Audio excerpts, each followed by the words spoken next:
এই বার্জারের এই ইভেন্টে এসে আপনার আসলে কেমন লাগছে? ভালো লাগছে যখন মানুষ খুব বড় একটা আশা নিয়ে কোথাও আসে, মনে পুষে রাখে একটা আশা, অনেক বেশি ভালো লাগবার কথা এবং উত্তেজনা বোধ করছি যে একটু পরে খুব ভালো কিছু একটা দেখতে পারবো।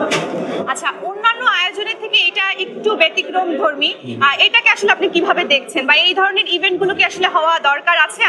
অবশ্যই মানুষের জীবন বৈচিত্র্যপূর্ণ এবং নানা সৌন্দর্যে মুখর, কিন্তু আমরা ঘুরে ফিরে হয়তো কিছু কিছু বিষয়ের অনেক বেশি ব্যস্ত থাকি, আমাদের সামনে রাস্তাগুলো খোলে না।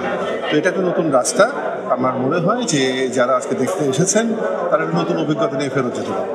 আচ্ছা, আপনি তো দীর্ঘদিন ধরে বিজ্ঞাপন, আর্ট এবং ব্র্যান্ড কমিউনিকেশনের সাথে যুক্ত আছেন। অসাধারণের ছোঁয়া পেলে সাধারণে কি ফিরে যাওয়া যায়? বার্জার লাক্সারি সিল্ক, গ্ল্যামারাস দেয়াল এমনটাই যেন নিজেকেই ছাড়িয়ে যায়। আর সেই জায়গাটা থেকে আপনার কি মনে হয় ভবিষ্যতে এই ধরনের ইভেন্টগুলো শুধুমাত্র ব্র্যান্ডিং প্রমোশন ছাড়াও কালচারাল জায়গাতে কোনো ইফেক্ট ফেলবে কিনা? আমি বিশ্বাস করি যে মানুষের ভেতর যে সৃজনশীলতা থাকে, সেই সৃজনশীলতা মানুষকে ভালো রাখে এবং চারপাশের মানুষকে ভালো রাখে। এটা একটা সৃজনশীল কাজ, এই কাজ মানুষকে নতুন ভাবনা দেবে এবং সেই ভাবনায় মানুষ আরো ভালো থাকবে। আচ্ছা, এখানে আমরা দেখেছি গল্প আছে, রং আছে, ভালো লাগা, ভালোবাসা, অনেক কিছু আছে।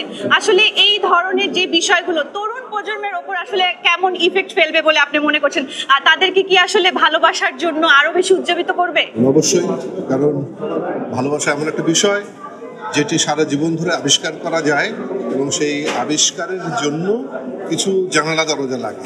এটা একটা জানালা, এটা একটা দরজা, যেখানে প্রবেশ করলে তারপর যখন মানুষ এই ঘর থেকে বের হবে তখন নিশ্চয়ই নতুন একটা অভিজ্ঞতা এবং নতুন ভাবনা নিয়ে বের হবে। স্যার, আপনাকে অসংখ্য ধন্যবাদ। Thank you.